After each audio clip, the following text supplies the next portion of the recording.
Welcome to Dr. Ken R. Here we inspire the workforce of today and tomorrow. This is like the second part of my first video about how I got into med school, my motivation getting to med school, but and also what was my experience studying medicine in Germany. In this part, I'm more likely to talk about my challenges, was what is actually a challenge, what was actually my challenges going through med school in Germany, as well as what was my study habits, but also how does it look like my experience going to through med school, like my internships and how much of them did I have to do, like where did I do my internships. And at the end of the video, I'm also going to tell you about why I chose anesthesia as a specialty. Because when I started studying medicine, of course, I wanted to be a radiologist for many reasons. I wanted to have a chill life and earn a lot of money. But along the way, I learned that there's more into what you want to spend the rest of your life doing every single day. But we're going to get more into that at the end of the video.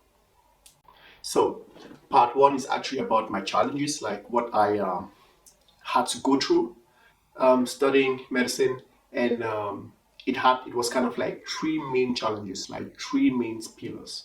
The first one was the language. The second one was my social life. No, the first one was actually the language. The second one was connected to the language, which is like the integration, and the last one was the social life. About the language, you have to know that before starting to study medicine, you actually have to pass a test called DSH. I think I talked about it in the first video, but you have to pass it. It's kind of like the TOEFL or the IELTS for America, for England. And when I got it with a really good grade, and I thought, okay, that's it. Like I can speak German, I can understand it fluently, and yeah, it might not be a problem. But when you start studying, you notice that actually you just have the bare minimum to go through your day-to-day basis, because some of the people you're not going to understand them. Some of the teachers you're not going to understand them.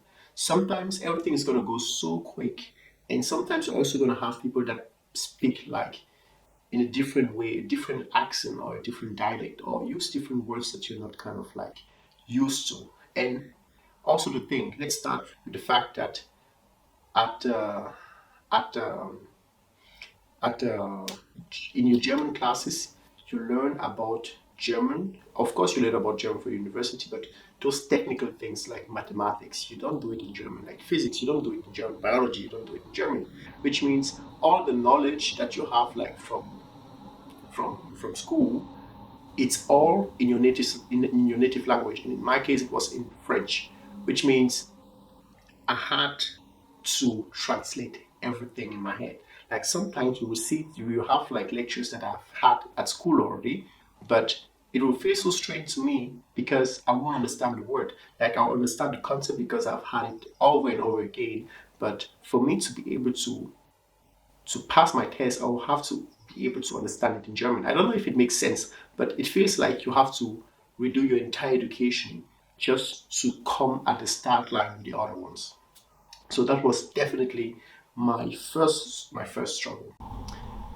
And here come my tip for the people that are in the same situation like me, because most of the time, if you get accepted to medicine, you're gonna notice that it's kind of like a portion of medical students that are not German, or that for whom German is their second language. I think the ratio is something like 4 or 5%. And for these people, for example, I would say please take German classes really seriously, because when we are in German classes, we think that it's gonna be okay, it's gonna be easy, because most of the time those are intelligent people, but they don't get how important the language is actually gonna be. To pass the test, there's no problem. But the thing is that to get further, even as a doctor, the way you present yourself, you really have to have good communication skills.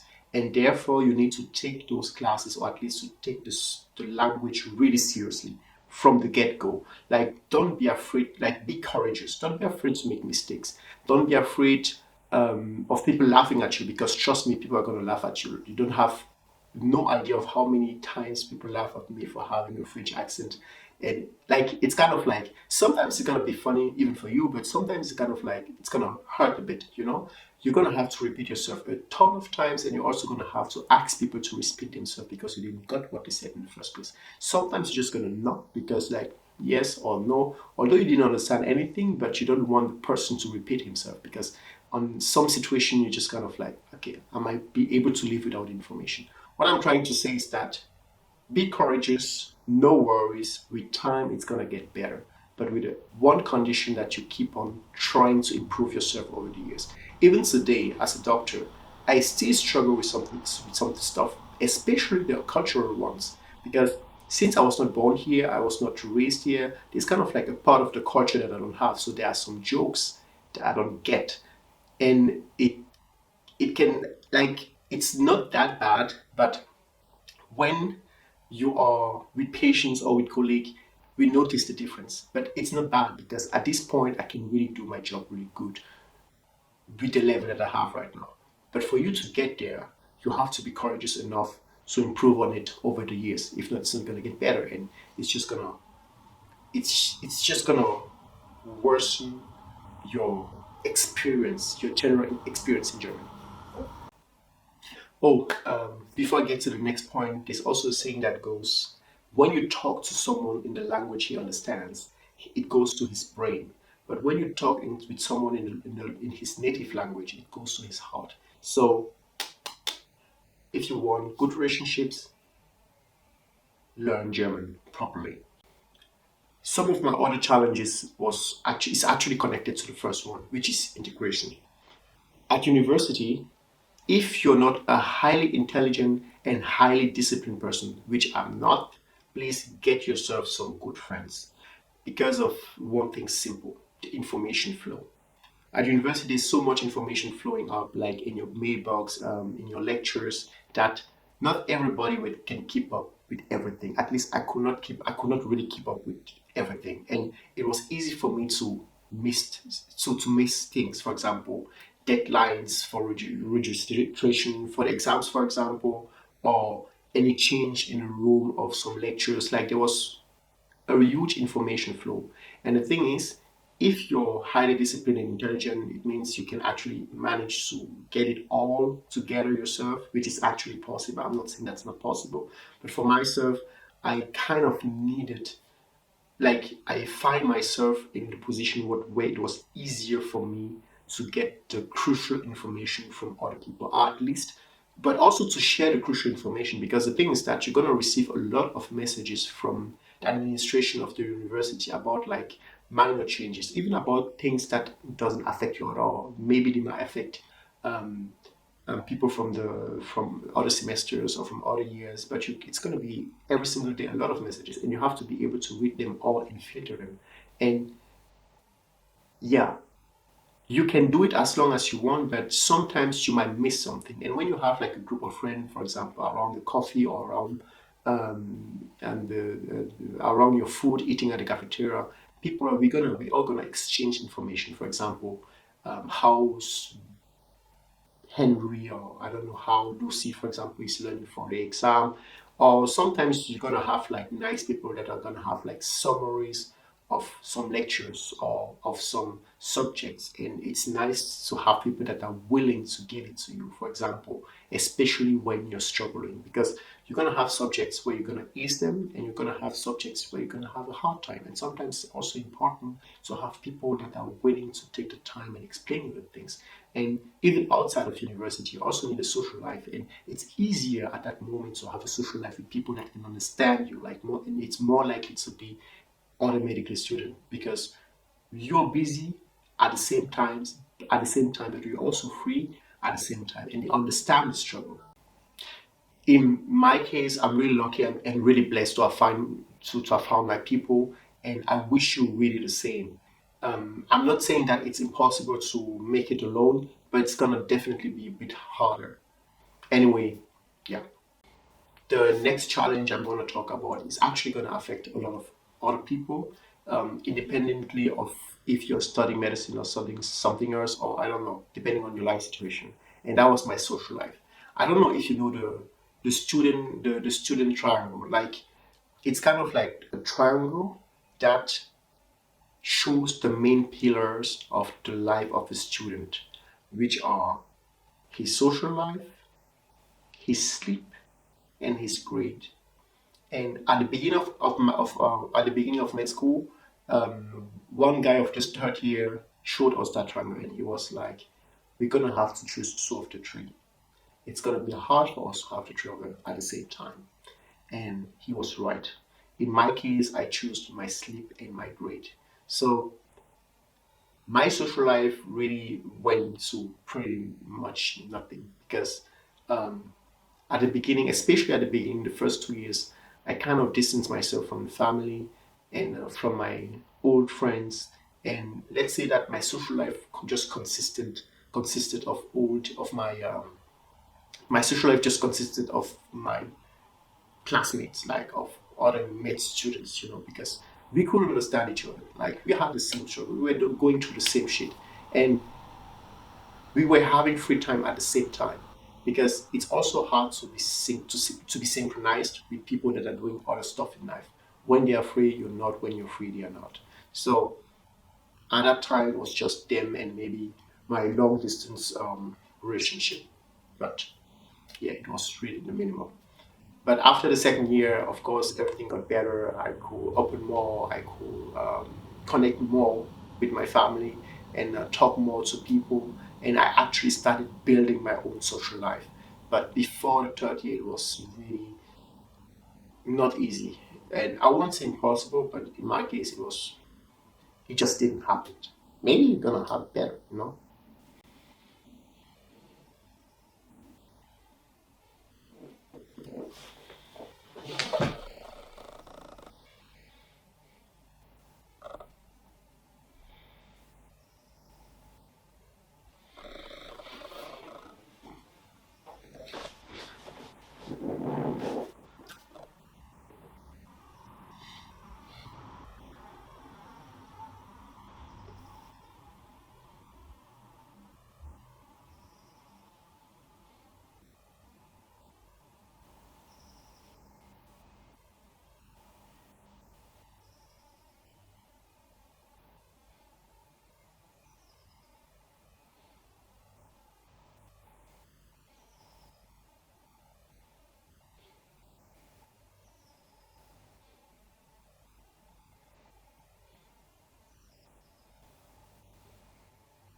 We covered the challenges so far. Of course, everybody's gonna have different challenges. Those were my top three: language, integration, and social life. Those were my top three. The rest, I could manage it on my own in a certain way. Now we're going to talk about a really crispy topic like my study habits. And maybe some of you have been waiting for this part, but I'm going to have to disappoint you. It's nothing special because I'm also not the example. But I learned from my mistakes, to be honest with you. Um, at the beginning, I was starting to learn 1 week before the exam and try to get all the information in my head. I learned that it didn't work because I would go to the exam way too stressed. I will pass my exam, of course, but with mediocre grades, and I was not really happy about that. If I can suggest you something, what actually really worked with me is to start a bit earlier and also to understand how you study and how your brain works. In my case, I'm a really visual learner. I need images. I need animated videos. And of course, you're not going to find animated videos and images to every topic, but if you can find them, get them. Like in my case, when I could find them, I would get them. And this is the way I would study at best. And for those lectures where you just be writing, I'm also you really physical. I like to touch the paper and I like to make my own make my own marks on paper. The first 2 years it was okay because I would print all my scripts and mark them myself and study with them and it would be okay. But from the third year, we were starting to have much more subjects, first of all. And sometimes some scripts will be over 100 pages. So you can forget about printing them. If not, your house is going to be full with papers. This is where I started getting used to the digital. So even today, I can do with it. I don't mind. But if I have the paper option, I'm going to go to the paper option. Maybe the next generation is going to be different. But in my case, I really like this touch. I really like to touch things that I'm learning. So try to understand first how your brain works. Try to have your own system and be consistent with it. Really be consistent. Because to avoid the decision fatigue, like how am I gonna tackle this subject? Try to have a system through which you're gonna prepare for most of your exam. For example, still I'm gonna start learning from day one, or I'm gonna start learning 4 weeks in advance, and this is what I'm gonna do, this is what I'm gonna do, this is what I'm gonna do. For some subjects it's gonna work, but for other subjects you're gonna have to adapt yourself, you know. But yeah, I'm gonna make another video about what to do and what not to do when it comes to studying. I and publish it on this channel to get a bit deeper in this topic, because this is kind of like a wide topic and there's no right or wrong, because we're all different. And here we are coming to the last part of the video, my rotations, and especially why I chose anesthesia. First of all, my rotations. In Germany, you have to do 1 year and 7 months of internship through during med school. 3 of them are going to be nursing internships. 4 months, like 3 months, are going to be nursing internships. 4 months are going to be observational internships, and 1 year is going to be practical internship. My 3 nursing internship, I did them. 2 of them I did them at cardiology, and one of them at general surgery, and it made me understand and also have more respect for what the nurses are actually doing. Because if when you're a doctor, you don't really know what they do, and you actually don't really care about it. But when you have done what they are doing, you have like more respect, more compassion for what they're doing. So I find it actually good. The second thing is the observational internship, which goes for 4 months. I did them in at neurosurgery, at gynecology, family medicine, and endocrinology. Endocrinology is kind of like the hormone specialist, as well as at intensive care of cardiology. And at that point, back then, I wanted to be a radiologist. So, and when I started doing those observational internships, I had the idea of having as much experience as possible in different fields to make sure that I know what other fields have to offer before taking my decision. Because this decision is going to follow me for the rest of my years. I really have to choose something that I'm going to be okay doing it for the rest of my life. Therefore, I also, at our university, it was possible to write professors and ask them if you can also do an observational internship at your discipline. It's not going to count like you didn't need it, but you could actually do it. In my case, I also did like 1 week at ophthalmology. It was actually the most boring thing, the most boring discipline I've ever had. But I'm sure that some of you are going to find it like highly interesting. As I said, we are all different people with different capabilities, and I understand that some are going to like it and others are not going to like it. About my last year in our university, I had the possibility to do it in 4 different disciplines, because in most of the university in Germany, you have to do it in 3 different disciplines, like 4 months for each discipline. But in our university, I had the possibility to do it in 4 disciplines, which means 3 months per discipline. And I was at cardiology, at surgery, at anesthesia, and radiotherapy.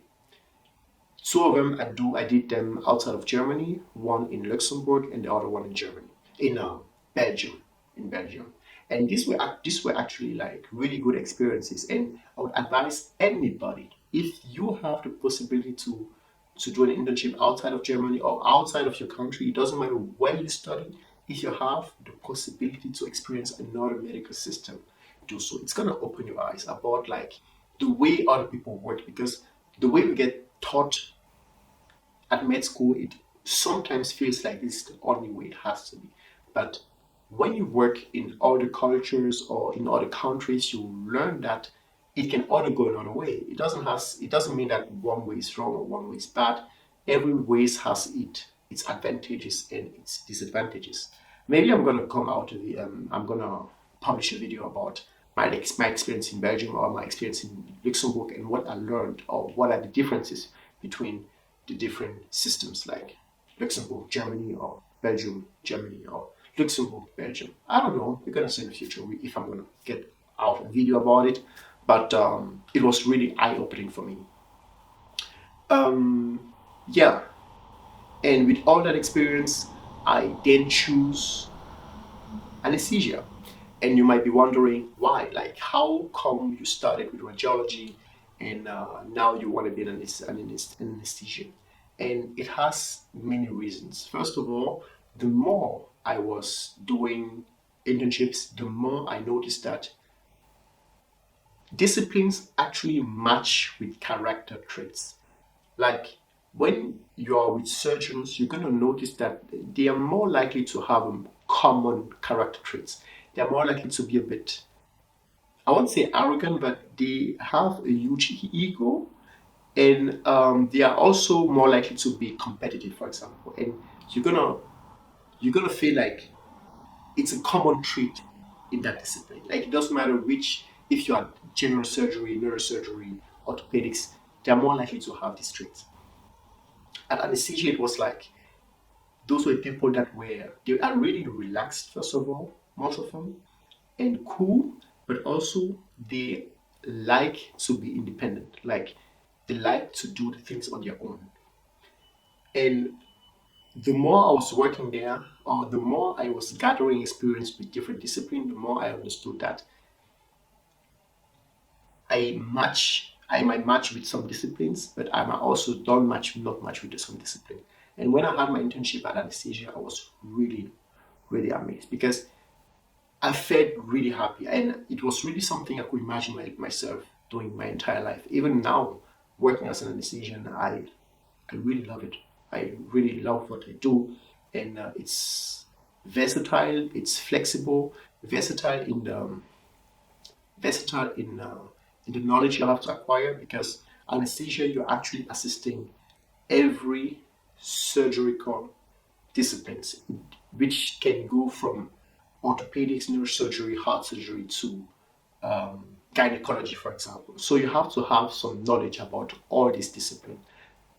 So it makes it in that way exciting.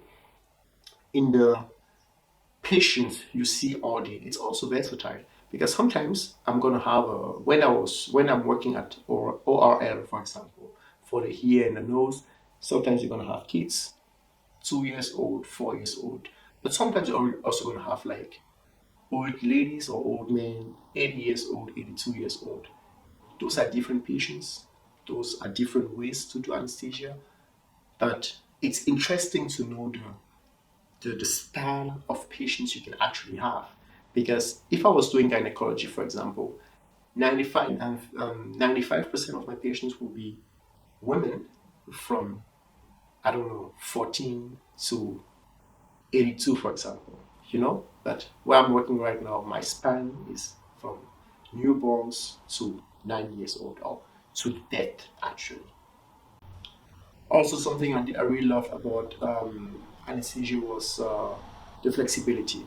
Because actually, if you want to be a huge shot in medicine, as an anesthesian and do career, go really and climb the ladder, you can actually do that with anesthesia. Like you can work at the university clinic and try to be a professor and go into politics, for example. That's actually possible, and I've seen some people like that. But if you're more like you want to take care of your family, you want to be on time at home, you want to work 80%, it's actually also possible. It depends on the career path you want to choose. And for me, it was also important because right now I'm young, so I'm young, dynamic, and I can do a lot of stuff and I can take a lot of stuff on my shoulders. But when I'm gonna be 45, do I want to have a high pace life still? What about my kids? What about my family? So anesthesia gave me the possibility to change at any time.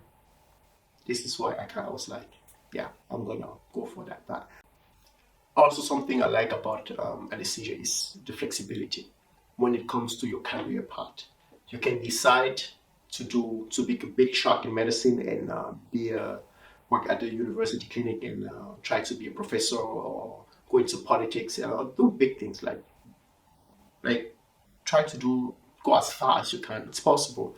But if you're someone that for whom family or work-life balance is really important, you can also go for it in anesthesia. Like you can have a life where you go home on time, or where you actually also reduce from 100% to 80%. So you have 1 day free in a week. This is also possible.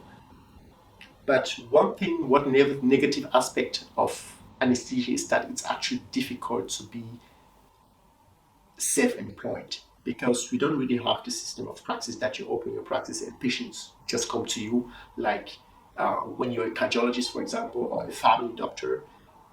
In our case, it's much more complicated and much more difficult. This is why it might not be attractive for such certain people, but there are ways around it. But this is another big topic.